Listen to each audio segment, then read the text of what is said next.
আচ্ছা, innovation hub বা উদ্ভাবনের কেন্দ্রগুলোর সাফল্যের পেছনের আসল রহস্যটা কি? আজকে আমরা ঠিক এই ব্যাপারটাই বিশ্লেষণ করব আর উন্মোচন করব উদ্যোক্তা ইকোসিস্টেমের ভেতরের নীল নকশা।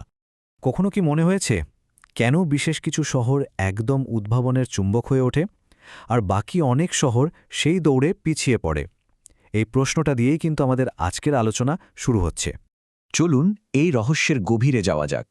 এর উত্তরটা আসলে লুকিয়ে আছে একটা অসাধারণ ধারণার মধ্যে, যাকে বলা হয় উদ্যোক্তা ইকোসিস্টেম।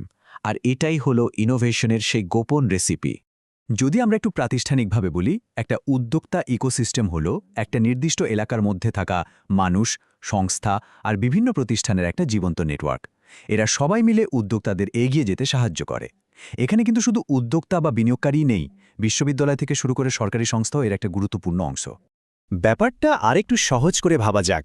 ধরুন, এটা স্টার্টআপদের জন্য একটা প্রবাল প্রাচীর বা কোরাল রিফের মতো একটা সজীব রঙিন জগৎ, যেখানে নতুন নতুন সব আইডিয়া নিরাপদে জন্মায়, বিকশিত হয় আর ধীরে ধীরে বেড়ে ওঠে। এই উপমাটা কিন্তু পুরো ধারণাটাকে দারুণভাবে ফুটিয়ে তোলে, তাই না? তাহলে এমন একটা শক্তিশালী ইকোসিস্টেম তৈরি করতে ঠিক কি লাগে? চলুন এর 6টা অপরিহার্য উপাদান বা উপকরণ দেখে নিই, যেগুলো ছাড়া সাফল্যের এই রেসিপিটা কিন্তু অসম্পূর্ণই থেকে যাবে। এই 6টা জিনিস হল পুঁজি বা টাকার যোগান, দক্ষ ও মেধাবী মানুষ, সব রকম সহায়ক পরিকাঠামো, ব্যবসা বান্ধব সরকারি নিয়মকানুন, ঝুঁকি নিতে উৎসাহ দেয় এমন একটা সামাজিক সংস্কৃতি, আর অবশ্যই একে অপরের সাথে সংযোগ তৈরির সুযোগ।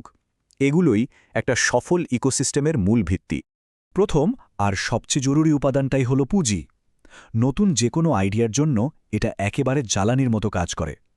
অ্যাঞ্জেল ইনভেস্টরদের ছোট বিনিয়োগ থেকে শুরু করে ভেঞ্চার ক্যাপিটালের বড় ফান্ডিং পর্যন্ত সবই এর মধ্যে পড়ে। যেমন ধরুন সিলিকন ভ্যালির কথাই। ওখানকার ভেঞ্চার ক্যাপিটাল ফার্মগুলোর শক্তিশালী নেটওয়ার্কই কিন্তু সেখানকার প্রযুক্তি বিপ্লবের মূল চালিকা শক্তি। 2 নম্বরে আছে হিউম্যান ক্যাপিটাল বা মানব সম্পদ, মানে এমন একদল দক্ষ আর শিক্ষিত মানুষ যাদের প্রযুক্তিগত জ্ঞান আর ব্যবসায়িক বুদ্ধি দুটোই আছে। বোস্টনের মতো শহরগুলো কিন্তু এর দারুণ উদাহরণ। MIT আর হার্ভার্ডের মতো বিশ্বের সেরা প্রতিষ্ঠানগুলো থাকার কারণে ওরা প্রতিভাবানদের একটা অফুরন্ত স্রোত পায়, যা তাদের স্টার্টআপ জগৎটাকে সবসময় সতেজ রাখে। এরপর আসে সহায়ক পরিকাঠামো বা ইনফ্রাস্ট্রাকচার। এর মধ্যে ইনকিউবেটর, অ্যাক্সিলারেটর আর কো-ওয়ার্কিং স্পেসের মতো জায়গাগুলো পড়ে। যেখানে ইনকিউবেটর একটা নতুন ধারণাকে যত্ন করে বড় করে তোলে, সেখানে অ্যাক্সিলারেটর সেই ব্যবসাকে আরও দ্রুত বাজারে নিয়ে আসতে সাহায্য করে। যেমন তেল আবিবের অসংখ্য অ্যাক্সিলারেটর ঠিক এই কাজটাই করে, একটা দারুণ সহযোগিতার পরিবেশ তৈরি করেছে। চতুর্থ উপাদানটা হল সরকারের নিয়মকানুন আর পরিবেশ, মানে এমন সরকারি নীতি যা নতুন ব্যবসার পথে বাধাগুলো কমিয়ে দেয়। যেমন খুব সহজে রেজিস্ট্রেশন করার সুযোগ বা ট্যাক্সের ক্ষেত্রে নানা রকম সুবিধা। সিঙ্গাপুর কিন্তু এর জন্য বিশ্বজুড়ে পরিচিত। তাদের ব্যবসাবান্ধব আইনকানুনের জন্যই শহরটা উদ্যোক্তাদের কাছে এত আকর্ষণীয়। পঞ্চম এবং সম্ভবত সবচেয়ে প্রভাবশালী উপাদানটা হল সাংস্কৃতিক মনোভাব, মানে এমন একটা সমাজ যা ঝুঁকি নিতে ভয় পায় না, বরং উৎসাহ দেয়।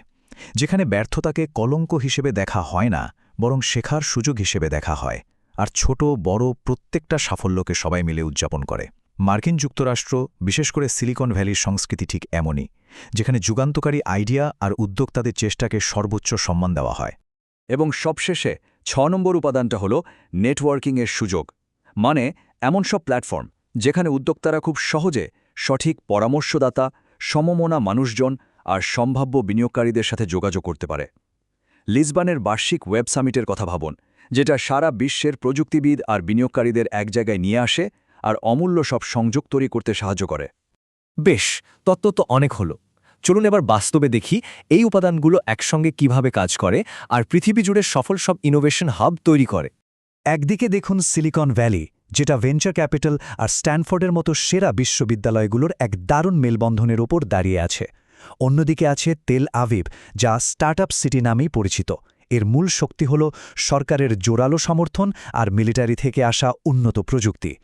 আবার চীনের হ্যাংজৌ শহরের কথা ভাবুন, যেখানে আলিবাবার মতো টেক জায়ান্টসদের জন্ম হয়েছে আর এখন বিজ্ঞান ও প্রযুক্তিতে স্থানীয় সরকারের বিশাল বিনিয়োগের সুফল পাচ্ছে। কিন্তু প্রশ্ন হল, এই ইনোভেশন হাবগুলো আসলে কেন এত গুরুত্বপূর্ণ?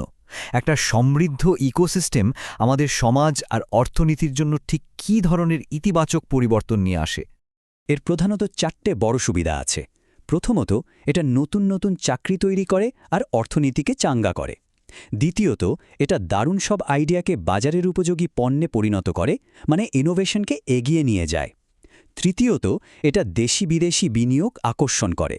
আর সবশেষে এটা সহযোগিতা আর পরামর্শের একটা দারুণ সংস্কৃতি তৈরি করে, সামাজিক উন্নয়নকেও সাহায্য করে। আর এটা কিন্তু শুধু মুখের কথা নয়, অনেক গবেষণায় এটা একদম পরিষ্কারভাবে দেখা গেছে যে একটা উদ্যোক্তা ইকোসিস্টেমের বিকাশের সাথে যে কোনো শহরের অর্থনৈতিক উন্নতির একটা সরাসরি এবং ইতিবাচক সম্পর্ক আছে।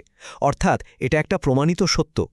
সবশেষে চলুন দেখি যে পরিকল্পিতভাবে একটা ইকোসিস্টেম কিভাবে গড়ে তোলা যায়, এর জন্য কোন কৌশলগুলো সবচেয়ে বেশি জরুরি। দেখুন, একদিকে আছে অনুকূল কর নীতি, ঝুঁকি নিতে উৎসাহ দেওয়া, শক্তিশালী মেন্টরশিপ নেটওয়ার্ক আর শুরুর দিকে সহজে পুঁজি পাওয়ার সুযোগ। এগুলো হলো অনুঘটক বা ক্যাটালিস্ট, যা ইকোসিস্টেমকে এগিয়ে নিয়ে যায়। আর অন্যদিকে আছে জটিল নিয়মকানুন, ব্যর্থতাকে খারাপ চোখে দেখার সংস্কৃতি আর পুঁজির অভাব। এগুলো হলো বড় বাধা বা ব্যারিয়ার। একটা সফল ইকোসিস্টেম গড়তে হলে এই অনুঘটকগুলোকে শক্তিশালী করতে হবে আর বাধাগুলোকে দূর করতে হবে।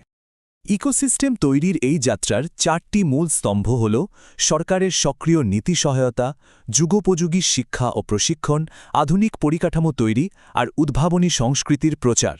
এর জন্য সরকার, শিক্ষা প্রতিষ্ঠান আর পুরো কমিউনিটিকে এক হয়ে কাজ করতে হবে। এখন একটা প্রশ্ন দিয়ে আজকের আলোচনা শেষ করা যাক, যা আমাদের সবাইকে ভাবাবে। এই সব শোনার পর আমাদের নিজেদের কমিউনিটির ইকোসিস্টেমে ঠিক কোন অপরিহার্য উপাদানটার অভাব রয়েছে বলে মনে হয়?